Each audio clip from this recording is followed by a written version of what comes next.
시청자 여러분 안녕하십니까? 3월 23일 목요일 박용의 뉴스라이브 문을 엽니다. 어제 저희 뉴스라이브에서 서초구의 화훼농장 현장을 연결했죠. 취재기자가 꽃을 사올지 궁금하다는 멘트를 했는데 엄정교 기자가 예쁜 꽃 화분을 사와서 사무실 분위기가 한층 좋아졌습니다. 농장 주인분은 그냥 주신다는 걸 현금을 드리고 정식 구매를 했다고 합니다. 자, 김영란법을 준수하는 박용의 뉴스라이브. 꽃과 같은 마음으로 지금부터 시작합니다. 오늘의 헤드라인입니다. 운동장이 없어 인근 공원을 사용하고 있는 서울 매헌초등학교가 이마저도 사용하지 못할 상황에 처했습니다. 파산 절차에 들어간 의정부 경전철의 회생 방안이 논의되고 있지만 결과는 불투명합니다.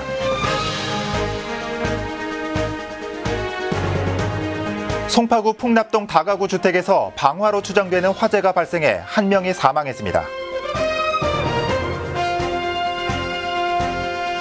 우리나라 전체 차량 대수 2,200만 대 시대, 스스로 자기 차량을 점검하는 방법을 살펴봅니다.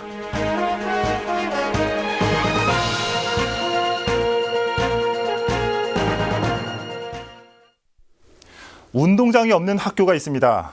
그것도 서울 한복판 서초구 얘기입니다. 운동장이 없어서 근처 공원의 축구장을 10년째 쓰고 있는데 당분간 이조차 이용하지 못하게 됐습니다. 아이들은 어디로 갑니까? 이재용 기자가 보도합니다. 매헌초등학교가 지난 2008년 개교 이후 운동장으로 사용하고 있는 양재 근린공원의 인조단디 구장입니다.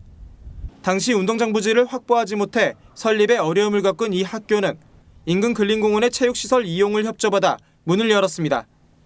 때문에 평일 오전 8시부터 오후 4시까지 근린공원 내에 있는 인조단디 구장에서 학생들의 야외 체육 활동이 진행돼 왔는데 당분간은 이용이 어렵게 됐습니다. 그물망 펜스에 현수막이 걸렸습니다. 오는 4월 20일부터 9월 30일까지 폐쇄한다는 내용입니다. 이용 못하니까 원래 운동장이 좋았는데 슬프죠. 자유를 못 느끼고 학부모들도 안타까운 마음을 내비쳤습니다. 뛰어노는 운동장이 없으니까 안타깝기는 하죠.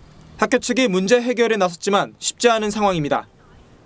사실은 교장선생님도 입장에서는 학부모님이 원하지 않고 이러니까 그냥 공기가 늘어지든 어쩌든 반반씩 하려고도 하고 여러 가지 방법으로 이제 저기를 하는데 여기를 또 이제 공사를 하고 있잖아요. 그러면 그걸 지나서 가야지. 양재 근린공원의 인조단디 구장을 폐쇄하는 건 침수 문제 때문입니다.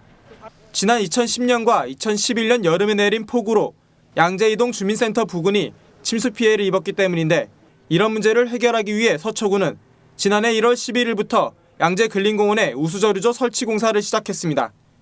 그 결과 오는 9월 30일까지 저류조와 주차장, 체육시설 등이 완공될 예정입니다. 해당 구는 예정된 공사 기간을 맞추기 위해선 인조단디 구장의 전면 폐쇄가 불가피하다는 입장입니다.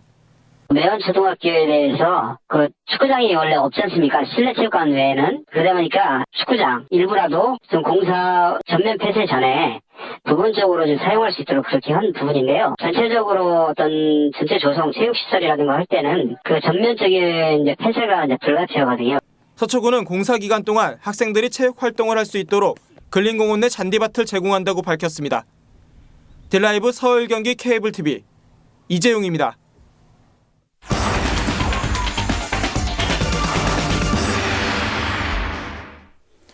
앞서서 운동장이 없는 학교를 전해드렸습니다. 대신 사용하고 있는 축구장이 다시 문을 열 때까지 학생들이 야외에서 체육 활동을 할 수 있는 방법은 어떤 게 있을까요? 현장에 나가 있는 취재기자 연결해 보겠습니다. 이재용 기자. 네, 지금 저는 매헌초등학교 후문 앞에 나와 있습니다. 먼저 궁금한 게 학생들이 이용하고 있는 운동장이 학교랑 거리가 멀리 있습니까? 어떻습니까? 아닙니다. 보시는 것처럼 매헌초등학교 학생들이 체육활동으로 사용하는 이 운동장은 바로 학교 옆에 위치해 있습니다. 네. 거리는 후문에서 걸어갔을 때 1분 이내에 도착할 수 있는 거리입니다. 네. 지금 이용하고 있는 운동장이 당분간 폐쇄가 된다고요? 네, 그렇습니다. 우수저류조 설치 공사로 인해서 학생들이 이용하던 이 운동장은 당분간 폐쇄될 것으로 보이는데요. 네. 때문에 서초구는 학생들이 체육 활동을 할 수 있는 공간을 마련하기 위해 양재 근린공원 내에 위치한 잔디밭을 임시로 이용할 수 있도록 허용했습니다. 예. 따라서 앞으로 학생들이 운동장이 전면 폐쇄될 경우에는 이 네. 잔디밭을 이용해서 체육 활동을 할 것으로 보입니다. 예, 그 잔디밭이 멀리 떨어져 있습니까? 어떻습니까? 안전한지도 중요할 것 같아요. 네, 잔디밭 또한 학교 바로 앞에 위치해 있습니다. 제가 한번 이동을 해 보도록 하겠는데요. 네. 가까이 있군요. 자, 도착했습니다. 그 잔디밭 밖에는 그 외부 펜스가 이렇게 설치가 되어 있습니다. 네. 제 무릎보다 조금 아래에 위치되어 있는 곳인데요. 만일 학생들이 이곳에 들어가서 체육 활동을 할 경우에는 이 울타리를 펜스를 넘어가야 하는 상황입니다. 예. 제가 한번 안으로 들어가 보겠습니다. 네. 네, 안으로 들어왔습니다. 잔디밭은 보시는 것과 같이 대부분 잔디가 형성이 되어 있지만 네. 이 앞쪽에는 모래가 이제 드러나 있는데요. 흙이 드러나 있습니다. 제가 한번 앉아서 어떤 상황인지 보여드리도록 하겠습니다. 자, 이쪽에는 잔디가 없고요. 예. 모래와 흙먼지들이 이렇게 모여 있습니다. 근데 그 바로 옆에 문제는 네. 이런 깨진 병들이 있다는 겁니다. 아하. 만약 이런 곳에서 이제 학생들이 이제 체육 활동을 예. 할 경우에는 굉장히 위험하기 때문에 다칠 가능성이 있어 보입니다. 네. 자, 다음으로는 지면의 경우를 한번 살펴보겠는데요. 네. 학생들이 기존에 사용하던 운동장은 아무래도 인조잔디 구장이기 때문에 평평했습니다. 예. 잔디의 상태 또한 굉장히 좋았습니다. 그런데 이곳은 정식적인 체육시설 공간이 아니기 때문에 네. 울퉁불퉁한 모습을 볼 수가 있겠습니다. 예. 게다가 이 잔디밭은 특성상 누구에게나 개방되어 있는 공간이기 때문에 혹시 모를 괴한으로부터의 위험도 간과할 수 없는 상황입니다. 네. 이 밖에도 근린공원을 이용하는 사람들도 위험에 처할 수가 있습니다. 만일 잔디밭에서 학생들이 체육 활동을 하는데 네. 공이나 기타 기구를 갖고 운동을 한다. 이렇게 가정을 한번 해봤습니다. 그랬을 때 과연 학생들이 제대로 이제 볼을 컨트롤할 수 있을까가 문제인데 네. 문제는 바로 이겁니다. 자, 만약에 그 학생들이 공을 갖고 놀다가 앞으로 공이 나아갔습니다. 제가 한번 그 과정을 보여드리겠습니다. 예. 제가 공이 없는 관계로 잠시 신발을 벗었는데요. 한번 보여드리겠습니다. 자, 신발이 놓여있는 위치를 예. 지금 보고 계실 텐데요. 이 잔디밭 앞에는 사람들이 앉아서 쉴 수 있는 쉼터가 조성되어 있습니다. 네. 또한 그 옆에는 그 사람들이 지나다닐 수 있는 통행로가 위치해 있는 상황입니다. 때문에 이 임시 체육장으로 사용하게 될 이 잔디밭에서 운동을 할 경우에는 제한적일 수밖에 없는 겁니다. 위험 요소 예. 때문에요. 아무래도 좀 운동장이 아니다 보니까 이런 안전 대책이 좀 필요할 것 같은데 학교 차원에서는 어떤 대책이 있는지 궁금합니다. 네, 학교에서는 일단 담임 선생님과 스포츠 강사 그리고 보안관 등의 인력을 동원해서 학생들의 네. 안전사고를 예방한다는 입장입니다. 네. 하지만 이 인력만으로는 보호해야 할 학생들이 너무나 많기 때문에 사실 한계가 있다는 지적도 있습니다. 때문에 추가적인 보완책이 시급한 상황입니다. 네, 이재훈 기자 여기까지 들어야 될 것 같습니다. 수고했습니다. 네, 지금까지 서초에 있는 매원초등학교에서 전해드렸습니다. 네, 자 서초에 있는 이재훈 기자 연결해 봤습니다. 자, 저는 운동장이 없는 학교가 있는 줄은 몰랐거든요. 돌이켜보면 저 역시 운동장에서 보낸 추억이 참 많은데 매헌초 학생들은 마음껏 뛰어놀 공간이 없다는 게 참 안타깝습니다. 자, 다음은 경기도로 가봅니다. 자, 의정부 경전철 파산 선고 이후 앞으로 이용할 수 있냐 없냐에 많은 관심이 쏠려 있습니다. 더군다나 의정부 경전철이 앞으로 서울시에서 줄줄이 개통될 경전철 사업의 바로미터가 되기 때문에 더욱 그렇습니다. 의정부 경전철 진행 상황 취재기자 연결해서 알아봅니다. 전병천 기자. 네, 저는 의정부 경전철 차량 기지에 나와 있습니다. 네. 자, 뒤로 보이는 게 의정부 경전철이죠? 예, 맞습니다. 뒤에 보이는 게 경전철인데요. 경전철은 말 그대로 가벼운 전철이란 뜻인데요. 네. 그 옆에 보시는 것처럼 기존 지하철보다 크기가 작습니다. 그만큼 건설비가 적게 들고 수송 능력이 우수한 것으로 알려져 있습니다. 예. 이런 의정부 경전철이 파산 절차에 들어갔다고 하는데 지금 상황은 어떻습니까? 네, 의정부 경전철은 지난 4년 전 개통을 했는데요. 당초 승객이 많을 거란 기대와 달리 누적된 적자를 견디지 못하고 운영사 측인 의정부 경전철이 지난 1월 법원에 파산 신청을 했습니다. 네. 자, 이런 의정부시의 만성적인 교통체증을 해소해 줄 것이다라고 기대를 모았는데 왜 파산 신청을 했습니까? 네, 무리한 수요 예측을 꼽을 수 있는데요. 예. 개통 초기 그 하루 이용 승객이 7만 9천 명이 이용할 것으로 예상을 했는데 네. 첫 해 하루 승객은 만여 명에 그쳤습니다. 예. 이에 따라 수도권 환승 할인 등 이용 활성화 정책을 펼쳤는데 최근 기준 하루 이용 승객은 3만 5천 명에 그쳤습니다. 이처럼 이용 승객이 부족하다 보니 지난해 말 기준으로 누적 적자액만 2,400억 원에 달했습니다. 예, 어떻습니까? 만약 파선이 되면 당장 경전철 운행이 중단되는 겁니까? 네, 만약 파산이 되더라도 당장 멈추지는 않을 것 같습니다. 네. 시는 만약 파산이 확정되면 대체 사업자를 구하거나 직영하는 방안을 고려 중인데요. 네. 하지만 시는 경전철이 파산이 되면 초기 투자 비용 2,500억 원을 돌려줘야 하고요. 매달 20억 원가량의 운영 적자도 떠안게 돼 재정적 부담이 적지 않을 것으로 예상됩니다. 예, 아무래도 좀 의정부시의 재정적 부담이 있을 것 같은데 언제쯤 파산 결정이 내려질 것으로 전망되고 있죠? 네, 빠르면 이달 말 파산 선고가 내려질 것으로 보이는데요. 네. 주무관청인 시는 파산보다 회생을 요구하는 의견을 법원에 낸 상태고요. 다만 경전철 측은 회생 절차에 대해 회의적인 반응입니다. 만약 계속 운영한다 해도 현재 사업 구조상 적자가 지속될 수밖에 없기 때문에 사실상 별 의미가 없다는 입장입니다. 네. 지금까지 의정부 경전철 차량 기지에서 전해드렸습니다. 네, 전 기자 수고했습니다. 자, 의정부 경전철 상황 전병천 기자에게 들어봤습니다.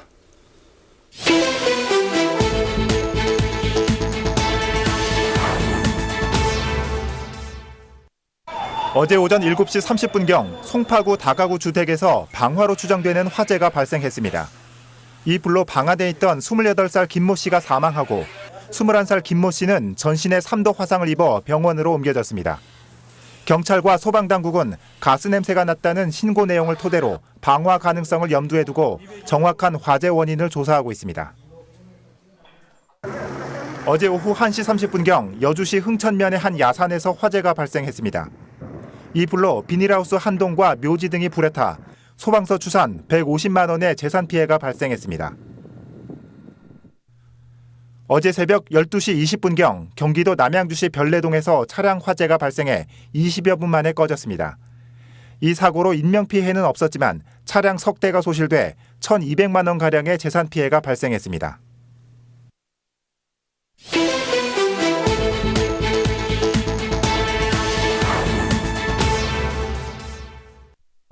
사소하지만 알찬 정보를 알려드리는 위클리 TV입니다. 오늘이 첫 시간인데요.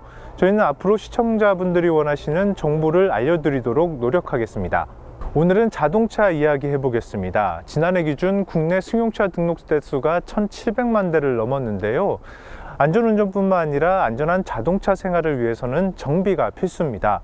정비소를 가지 않고도 차의 상태를 파악할 수 있는 팁, 지금부터 알려드리겠습니다. 먼저 자가점검이 왜 중요한지 전문가에게 물었습니다. 네, 가장 중요한 것은 사고를 예방을 할 수가 있고 큰 돈을 수리비를 절약을 할 수가 있습니다. 가장 기본이 되는 엔진 오일은 운행 조건에 따라 다르지만 6,000km에서 10,000km 사이에 교환하는 것이 일반적입니다. 교환은 대부분 정비소에서 하지만 오일량이 적정한지는 직접 점검할 수 있습니다. 차를 평탄한 곳에 주차하고 노란색 레벨 게이지를 뽑아 오일 수위가 최대선과 최소선 사이에 있으면 적당한 겁니다. 냉각수와 브레이크 오일도 육안으로 파악이 가능한데 탱크 겉면 표지선 사이에 위치해 있는지 확인해 보시기 바랍니다. 다음은 바퀴 쪽으로 넘어가 보겠습니다. 자동차 안전에서 타이어는 중요한데요. 정비를 소홀히 해 주행 중 펑크가 날 경우 대형 사고로 이어질 수 있기 때문입니다. 타이어 점검은 어떻게 해야 될까요? 이 한쪽 부분이 얕게 다는 게 이제 편마모를 먹는다, 주로 이렇게 얘기를 하시거든요. 이 파져 있는 부분이 편편하게 됐을 때 타이어를 교체를 해야 된다고 준비를 하셔야 됩니다. 동전을 넣었을 때 그 상태가 한 1mm 정도, 그 정도 있을 때는 이제 타이어를 갈아야 된다, 이렇게 볼 수가 있습니다. 브레이크 패드 마모 여부 역시 육안으로 확인할 수 있습니다. 디스크와 캘리퍼 사이에 있는 패드가 3mm 이하이면 교체해야 할 시기고 또 브레이크를 밟을 때 소리가 난다면 역시 교체해야 합니다.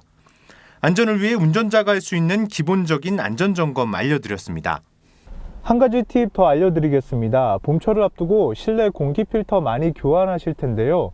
필터 교환 어렵지 않습니다. 글로브박스 고정용 클립을 분리하면 공조장치가 나오는데 클립을 누르고 커버를 제거한 뒤 새 필터로 교환해주면 끝입니다. 차량마다 조금 다르긴 하지만 차량 설명서에 자세히 교환 방법이 나와 있으니 저렴한 가격에 자가 교체해 보시길 바랍니다. 지금까지 알려드린 팁은 말 그대로 자가 점검 방법입니다. 무엇보다 중요한 건 정비소를 찾아 정기 점검을 받아야 된다는 것 잊지 마시길 바랍니다. 저희 위클리 팁은 시청자들의 참여를 기다립니다. 혼자 알고 있기 아까운 사소하지만 알찬 정보 또는 궁금한 것이 있다면 주저 말고 제보해 주십시오. 지금까지 위클리 팁이었습니다. 파주시가 오는 2021년까지 하수도 요금을 단계적으로 인상합니다. 파주시는 2015년 기준 톤당 하수 처리 원가는 1,850원인 반면 평균 하수도 요금은 400원 수준으로 사용료 수입으로 하수처리 시설 운영비 등 필수 경비도 충당하지 못한 실정이라며 요금 인상 배경을 밝혔습니다. 시는 지난 1월 고지분부터 평균 톤당 150원을 인상했으며 올해 기준으로 한 달에 20톤을 사용하는 가정의 경우 7,000원에서 9,000원으로 2,000원이 인상됩니다.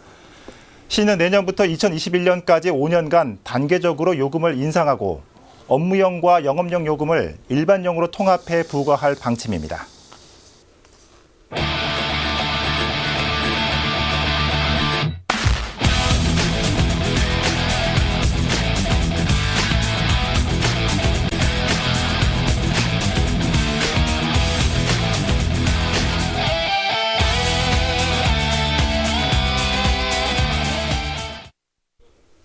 (15년) 전 오늘이죠. 2002년 3월 23일 평소보다 30배가 넘는 미세먼지 때문에 처음으로 학교 휴교령이 내려진 날입니다.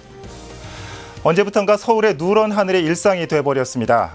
언젠가 우리 아이들이 하늘을 그릴 때 황토색 크레파스를 드는 건 아닌지 걱정입니다. 박용의 뉴스라이브 내일 오전 11시에 다시 찾아뵙겠습니다. 시청해주신 여러분 고맙습니다.